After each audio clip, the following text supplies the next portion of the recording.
Bonjour Manuel Bompard. Bonjour. Merci d'être notre invité aujourd'hui. S'abstenir ou voter contre, ça n'est pas choisir la paix, c'est choisir la défaite. Voilà ce que disait Emmanuel Macron jeudi soir. Il se trouve que cette semaine, lors d'un vote à l'Assemblée, la France insoumise a voté contre le soutien à l'Ukraine. Est-ce que, dans ces conditions, selon les critères d'Emmanuel Macron, vous avez choisi la défaite ?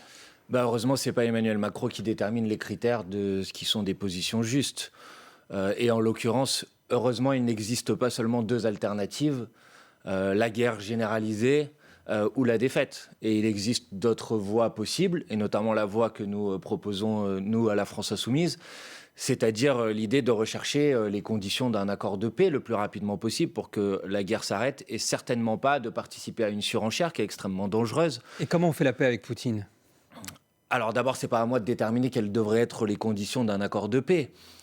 Mais la France devrait être une puissance qui est une puissance facilitatrice, médiatrice, pour essayer de mettre l'ensemble des belligérants autour de la table et d'essayer d'identifier les points qui sont les points qui ont conduit aujourd'hui à cette guerre et essayer de trouver un règlement qui soit un règlement pacifique et démocratique. Emmanuel Macron a déjà essayé pendant des mois de discuter avec Vladimir Poutine. Il y a beaucoup de choses qu'Emmanuel Macron ne veut pas négocier. Alors écoutez, il y a beaucoup de choses qu'Emmanuel Macron a essayé et n'a pas réussi. Et c'est pas pour ça que c'est pas possible. Premièrement. Deuxièmement, moi j'écoute le président de la République à la télévision, mais je l'écoute aussi quand il nous reçoit, nous les responsables de formation politique. C'était le cas jeudi dernier. Et à cette occasion, il nous a appris que la Russie était favorable à un cessez-le-feu. Donc si la Russie est favorable à un cessez-le-feu, ça veut dire qu'il existe une fenêtre de négociation pour faire en sorte qu'on puisse identifier encore une fois les points qui sont des points de conflit et essayer de les régler. Sur ce point, Vladimir Poutine, ce sont ses éléments de langage, c'est son argumentaire. Il ne cesse de dire qu'il est pour un cessez-le-feu, mais la réalité, c'est qu'il ne veut pas vraiment négocier, ou alors à ses conditions. En décembre encore, Vladimir Poutine disait qu'il fallait dénazifier l'Ukraine, la neutralité de l'Ukraine, et que ce n'est qu'à cette condition qu'il arrêterait. Madame, moi je n'ai aucune sympathie pour Vladimir Poutine et son régime. Mais à partir du moment où vous voulez créer les conditions d'un accord de paix, vous devez essayer d'écouter, d'entendre ce que disent les deux belligérants. Et il est normal, il est compréhensible, c'est toujours comme ça que ça fonctionne, que chacun parte avec son point de départ dans la négociation. Personne ne va dire oui, je suis prêt à abandonner telle revendication ou telle revendication.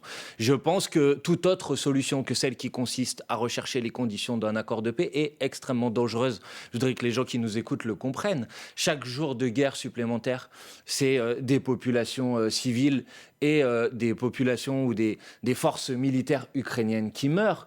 Ce sont des forces ukrainiennes russes qui meurent. Chaque jour de guerre qui dure, c'est une menace d'escalade vers une guerre qui pourrait être une guerre qui implique des puissances nucléaires. Chaque jour de guerre qui dure, c'est des risques de catastrophes environnementales. Peut-être ne le savez-vous pas, mais on se bat en Ukraine au milieu de 15 réacteurs nucléaires. Il y a eu des combats autour de la centrale de Zaporijjia. Donc à chaque fois que la guerre dure, c'est un danger majeur vers la généralisation de cette guerre. Et donc notre responsabilité, c'est d'essayer de créer les conditions pour que ça s'arrête le plus rapidement possible. Vous avez parlé de garantie de sécurité mutuelle pour l'Ukraine et pour la Russie. Alors pour l'Ukraine, on comprend, c'est l'agressé. Mais vous pensez que le sujet aujourd'hui, c'est vraiment de garantir des conditions de sécurité au pays agresseur, à la Russie ? Mais madame, d'abord, ce n'est pas ma phrase. C'est la phrase qui a été utilisée par le président de la République, Emmanuel Macron, à la fin de l'année 2022. Au début de la guerre. Oui, il a changé de discours depuis. Il y avait déjà un agressé et un agresseur. Oui, mais il a changé de discours depuis. Mais c'est pas parce qu'Emmanuel Macron a changé de discours que ce qu'il disait à l'époque perd tout son sens aujourd'hui. Qu'est-ce que je dis ? Mais qui agresse la Russie aujourd'hui ? Vous connaissez des pays qui veulent agresser la Russie ? Pourquoi il a besoin de conditions de sécurité ? Enfin, dites-nous. Mais parce que moi, j'essaye d'écouter les revendications et les demandes qui sont exprimées par l'ensemble des co-belligérants pour trouver les conditions d'un accord de paix. Sinon, il n'y aura pas de paix. Donc les arguments de Poutine. Mais forcément, vous êtes obligé, ça ne veut pas dire que vous leur donnez raison, mais si vous voulez, madame, c'est très simple, si vous voulez faire la paix, et il y a des gens il y a la Russie qui a agressé l'Ukraine, il y a des sujets qui sont des motifs de guerre, ça ne veut pas dire que je les partage, mais si vous voulez faire en sorte que la paix revienne le plus rapidement possible, vous devez essayer de les régler. Parmi ces sujets, oui, bien sûr, il y a la question de ce qu'on appelle des garanties de sécurité mutuelle. Et par exemple, l'adhésion de l'OTAN, est-ce que vous trouvez que ça pose un problème ? On a immédiatement caricaturé mon propos.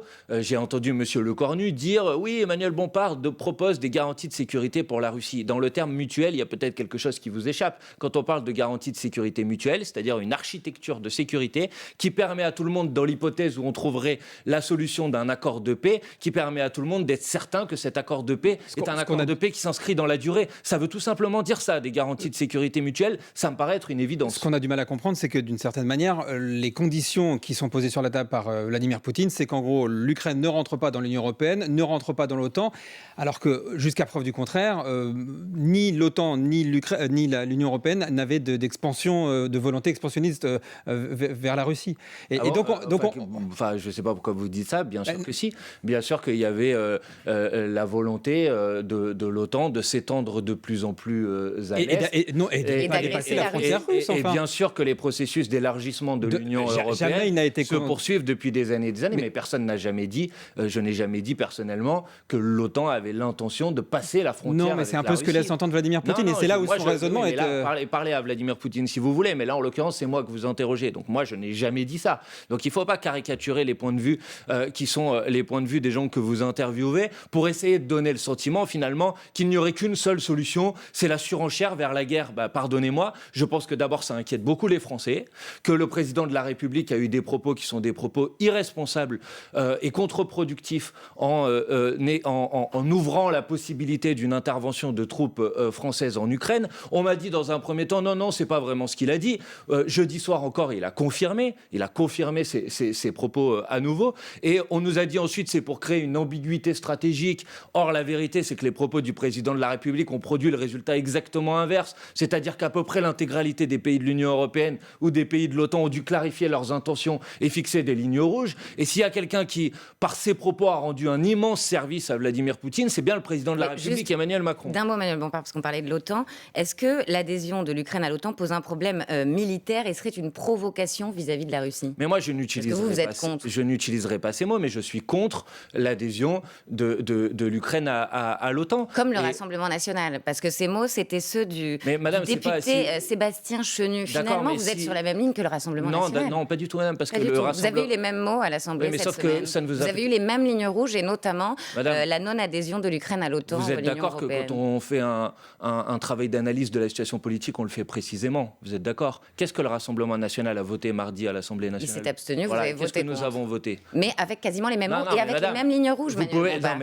Madame, nous n'avons pas eu la même... Vous proposez tous les deux une conférence pour la paix, vous vous opposez tous les deux à la livraison d'armes offensives. Nous n'avons pas eu la même position de vote. Madame, et donc le Rassemblement national, en s'abstenant, a ouvert la voie à l'adhésion de l'Ukraine à l'Union européenne, à l'adhésion de l'Ukraine à l'OTAN, et pour ma part, et pas parce que c'est Vladimir Poutine ou je ne sais qui le demanderait, mais parce que pour la France, pour l'intérêt de la France, l'adhésion de l'Ukraine à l'Union européenne serait une catastrophe, et j'y suis totalement opposé. Vous proposez de faire rentrer dans l'Union européenne un pays dans lequel le SMIC est inférieur à 200 €. Vous proposez de faire rentrer dans l'Union européenne un pays qui va, dans son agriculture, introduire une forme de concurrence déloyale avec l'agriculture française qui serait une catastrophe. Donc j'y suis radicalement opposé. Et voir que le Rassemblement national a ouvert la voie à l'adhésion de l'Ukraine à l'Union européenne, je vous le dis sincèrement, les bras m'en tombent. Donc non, nous ne sommes pas sur la même position. Et en ce qui me concerne, je n'ai jamais eu, comme le Rassemblement national, la volonté d'imprimer un tract pour la campagne présidentielle de 2022 avec une photo de Vladimir Poutine. Parce que moi, mes amis et les amis de la France insoumise en Russie, ce sont des opposants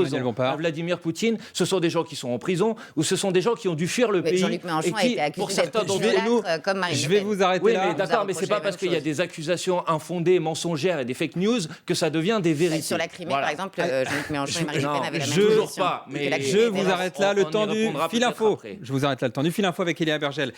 Il est 8h41. Le SNPDEN, premier syndicat des chefs d'établissement, déplore sur France Info une situation complexe et dramatique. Une enquête ouverte par le parquet de Dijon. Un élève a menacé sa principale avec un couteau hier dans un collège de Chenôve. L'adolescent de 15 ans a été placé en garde à vue. La piste terroriste est exclue à ce stade.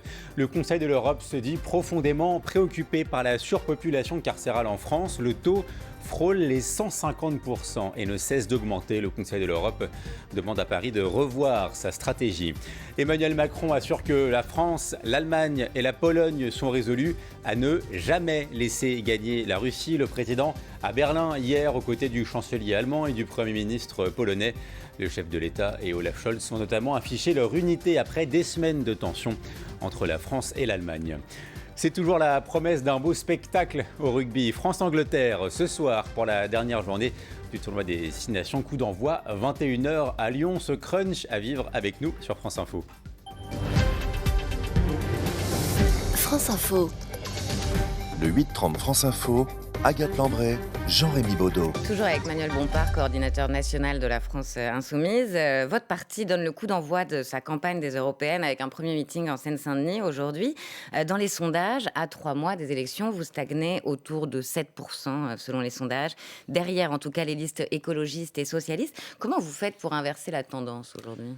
D'abord, ça dépend des sondages, mais je ne vais pas contester le fait que si effectivement l'élection européenne se traduit par le fait qu'une grande partie de la population ne se déplace pas pour aller voter, alors oui, le résultat sera difficile pour nous. Et à l'inverse, je dis aux gens qui nous écoutent, si vous vous emparez de cette élection, si vous utilisez votre bulletin de vote pour envoyer un message très clair, un message qui dit que l'après Emmanuel Macron commence maintenant, et que la question qui nous est posée, c'est de savoir si face à la dégénérescence du macronisme à laquelle on assiste aujourd'hui, l'alternative se trouve à l'extrême droite ou l'alternative se trouve à gauche autour de la liste de la France Insoumise que nous avons présentée à cette élection européenne. Il faut donner de la force à cette liste-là. C'est ça l'enjeu des élections européennes. Vous faites bien de parler d'élections européennes et de liste européenne, parce que les arguments que vous avancez là ressemblent à des arguments d'une élection nationale.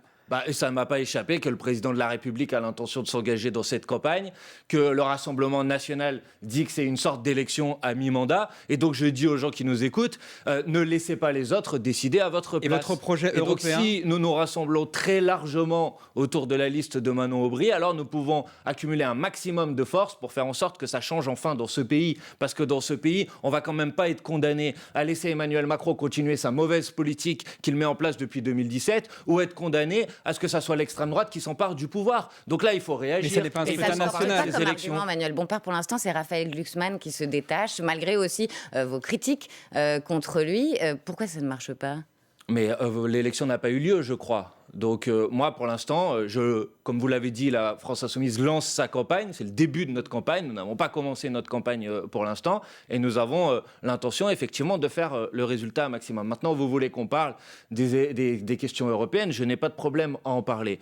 La liste de la France Insoumise regroupe des eurodéputés sortants et un certain nombre de personnalités qui décident justement de se rassembler autour de cette liste. Des gens qui viennent d'Europe Écologie Les Verts, comme l'eurodéputé Damien Carême, des gens qui viennent du parti Génération, comme son coordinateur national Arash Saïdi, des gens qui viennent de la société civile, et puisque vous parlez de votre liste, qui sont des anciens inspecteurs du travail, comme Anthony Smith. Et autour de cette liste, vous avez la possibilité d'envoyer au Parlement européen des combattantes et des combattants. Des gens qui vont essayer de faire en sorte que tout bouge, en parlant des personnes qui sont sur votre liste, Manuel Bompard, une nouvelle recrue a fait quand même polémique. Il s'agit de Rima Hassan, juriste en droit international, activiste pro-palestinienne. Est-ce que vous partagez ces prises de position ? Est-ce que vous avez partagé est-ce que c'est parce que vous partagez ces prises de position que vous l'avez recrutée sur cette liste ? Bien évidemment.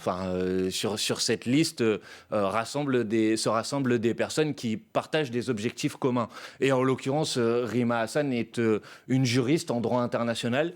C'est une spécialiste de la question des camps de réfugiés. Vous savez que la question de l'immigration est une question majeure aujourd'hui, puisque avec le soutien du Parti socialiste européen, de M. Glucksmann, de la droite, de M. Bellamy, des macronistes, a été adopté au Parlement européen un pacte asile et immigration qui est une catastrophe. Donc c'est une personnalité qui va pouvoir apporter beaucoup sur ce sujet. On l'entend et c'est une personnalité, attendez, je termine, et c'est une personnalité qui va effectivement porter dans cette campagne l'exigence d'un cessez-le-feu à Gaza. Parce qu'on ne peut pas rester indifférent face au fait que vous avez eu en 4 mois plus d'enfants qui sont morts à Gaza qu'en 4 ans dans l'ensemble des conflits internationaux. Donc oui, c'est une fierté de porter avec Rima Hassan au cœur de la campagne européenne cette exigence. Oui, il faut se bouger, il faut que le génocide en cours à Gaza s'arrête le plus rapidement possible. La France ne fait rien, l'Union européenne ne fait rien. Et donc en envoyant Rima Hassan et les eurodéputés de la France insoumise au Parlement européen, vous allez avoir des voix qui vont prendre position, qui vont se battre, par exemple pour suspendre l'accord d'association entre l'Union européenne et Israël,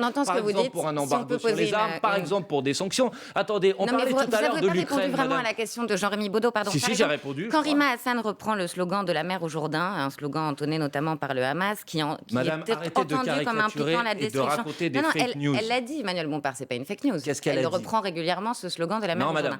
Et ensuite, elle s'est justifiée en disant que c'était une ce que vous êtes en train de dire, donc arrêtez de répéter des fake news. Elle a dit... Quelle est la fake news, Emmanuel Bompard ? Madame, voilà ce qu'elle a dit précisément, Rima Hassan. Elle a dit « Je me bats pour l'égalité des droits de la mer au Jourdain ». Mais elle reprend ce slogan. Vous le reprenez, vous aussi ? Elle se bat pour l'égalité des droits de la mer au ça veut dire quoi Jourdain. Qu'est-ce que ça veut dire, l'égalité des droits de la mer au Jourdain ? Ça veut dire la reconnaissance d'un État de Palestine comme le stipule le droit international depuis 1967. Et ça veut dire la fin du régime d'apartheid, c'est-à-dire l'égalité des droits entre les citoyens de confession juive et les citoyens arabes. Un État de Palestine à la place de l'État d'Israël ? Mais pas du tout, madame. Je suis en train de vous dire qu'il faut reconnaître un État de Palestine sur les territoires en application des résolutions de l'Organisation des Nations Unies et qu'il faut se battre pour l'égalité des droits entre les citoyens de confession juive et les citoyens arabes à l'intérieur de l'État d'Israël. Ça veut dire que ces prises de position sont systématiquement caricaturées, qu'elle est mal comprise. Oui, par exemple, quand L'Oréal suspend son contrat avec elle, quand le magazine Forbes a préféré annuler la cérémonie 2024 des 40 femmes de feu. Tout ça, c'est une construction et ces propos n'ont pas fait polémique, au minimum ambigu. Mais c'est une personne brillante et justement parce qu'elle porte ces exigences d'un cessez-le-feu à Gaza, elle se retrouve confrontée à une forme de cyberharcèlement permanent. C'est pas pour ça, c'est parce qu'on lui a demandé si le Hamas menait une action légitime et elle a répondu vrai. Attendez, je te réponds d'abord à cette question. On peut rétablir les faits quand même. Sinon, je ne peux pas répondre à toutes les questions si vous en posez 3 en même temps. Le magazine Forbes a identifié Rima Hassan parmi les 50 femmes les plus influentes dans le monde. C'était ça le sens de ce classement. Et immédiatement, il y a eu une campagne de cyberharcèlement qui s'est montée contre elle. Qu'est-ce qu'on lui reproche ? On lui reproche de porter la voix de la paix, comme on reproche d'ailleurs à un certain nombre de personnalités ces derniers mois qui sont caricaturées, insultées, qui ont été cyberharcelées. Ça a été le cas aussi des députés de la France insoumise. Donc oui, je suis fier qu'elle porte ses propositions et qu'elle porte cet engagement à nos côtés. Et je voudrais que les campagnes de dénigrement contre elle sur la base de fausses informations et de fake news s'arrêtent immédiatement. Merci, madame, je vous ai répondu. On lui a demandé si le Hamas menait une action légitime. Elle a répondu vrai. Elle s'en est expliquée ensuite, mais il n'y a pas de fausses informations. Mais elle s'en est pas expliquée, madame. Si, elle a dit la vérité du droit international, c'est qu'il y a 2 résolutions de l'Organisation des Nations Unies qui reconnaît la légitimité de la résistance palestinienne. Et elle a dit également, que les actions du 7 octobre n'avaient aucune légitimité et qui correspondaient à des actions et à des actes terroristes. Donc ne lui faites pas dire l'inverse de ce qu'elle dit, s'il vous plaît. On va devoir s'arrêter. Juste en une seconde, Jean-Luc Mélenchon sera sur la liste ou pas ? Vous verrez cet après-midi, mais en tout cas, toute la France insoumise sera rassemblée autour de la liste de Manon Aubry. Et j'appelle les gens qui nous écoutent à s'inscrire sur les listes électorales. Ils ont jusqu'au 3 mai pour le faire. Ils peuvent aller sur le site onvoteinsoumis.fr et puis ensuite à voter massivement pour la liste de la France insoumise aux prochaines élections européennes le 9 juin. Et on s'arrête là parce qu'on n'a plus le temps du tout. Merci beaucoup, Emmanuel Bompard.